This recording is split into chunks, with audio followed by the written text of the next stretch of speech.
இப்போ பார்த்தீங்கன்னா, அரசு ஊழியர்களுக்கு நாங்க தான் வந்து அதிக சலுகைகளை கொடுத்துருக்கோம்னு சொல்லி எடப்பாடியார் சொல்லியிருக்க ஒரு போயிட்டு இருக்கு. இது எப்படி நான் பார்க்குறீங்க? நீங்கள் கேட்குற கேள்வியே எனக்கு சிரிப்புத்தான் வருகிறது. என்ன காரணம்னு சொன்னால், அரசு அதிகாரிகளுக்கு சலுகை என்றாலும் சரி, பாதுகாப்பாக இருந்தாலும் சரி, கழகாட்சி வருகிற பொழுது தான் நடைபெற்றது நாடறிந்த உண்மை. முதலமைச்சர் அவர்கள் அண்ணன் கலைஞர் இருக்கிற பொழுது தான் அரசு ஊழியர் அவர் பணியில் இருக்கிற பொழுது இறக்கிறார் என்று சொன்னால் அந்த குடும்பத்திற்கு பணி கொடுக்க வேண்டும் என்று கொண்டு வந்து அவர் இருந்தது உங்களுக்கே தெரியும்.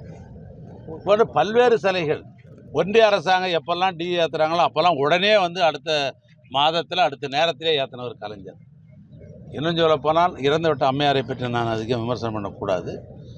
ஏன்னா அவங்க முதலமைச்சராக இருந்தபொழுது நான் சட்டமன்றத்தில் இருந்து பணியாற்றி வந்தான். அரசு அதிகாரிகளுக்கும் தெரியும், இதெல்லாம் தெரியும்.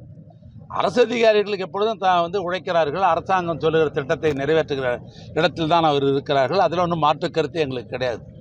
அவர்கள் மீது எப்பொழுதும் எங்களுக்கு பாசம் உண்டு, அவர்கள் மீது எப்பொழுதும் எங்களுக்கு அக்கறை உண்டு.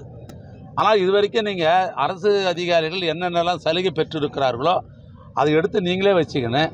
ஒரு அதிகாரியை கூப்பிட்டு இந்த சலுகைகள்லாம் யார் காலத்தில் உங்களுக்கு வந்ததுன்னு சொன்னால் அவங்க சொல்லுவாங்க, அந்த 99% கழகாட்சியில் கலைஞர் ஆட்சியில் இன்றைக்கி திராவிட மாடல் ஆட்சி நடத்திக்கொண்ட தமிழ்நாட்டு முதலமைச்சர் ஆட்சியில் தான் வந்தது என்று அவர்கள் சொல்வார்கள். அதில் ஒன்றும் மாற்று கருத்து அல்ல. சரி, என்ன பண்ணுறது? நம்முடைய அருமை நண்பர் எதிர்க்கட்சி தலைவர் மாண்புமிகு எடப்பாடி பழனிசாமி ஒரு 4 ஆண்டு காலம் ஒரு முதலமைச்சர் இருந்த காரணத்தினால் அவரும் அரசியல் செய்ய வேண்டிய இடத்தில் இருக்கிறார். ஆனால் தன்னுடைய அரசியலை விரிவுபடுத்திக் கொள்வதற்காக அரசியலிருந்து மக்களுடைய கவனத்தை ஈர்ப்பதற்காக, அரசு அதிகாரி கவனத்தை ஈர்ப்பதற்காக எங்கள் ஆட்சியில் தான் இதெல்லாம் செஞ்சார்னு அவர் சொல்கிறார்.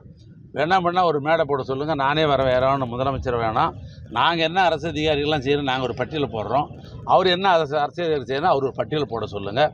அப்போ நிறைய குறைய பொதுமக்களுக்கும் தெரியும், அரசு அலுவலருக்கும் தெரியும். பாதகம் செய்பவரை கண்டால் நாம் பயங்கொள்ளலாகாது பாப்பா, மோதி மிதித்து விடு பாப்பா, அவர் முகத்தில் உமிழ்ந்து விடு பாப்பா. அண்மை செய்திகளை உடனுக்குடன் தெரிந்து கொள்ள இணைந்திருங்கள் இயம்நாடு தொலைக்காட்சியுடன்.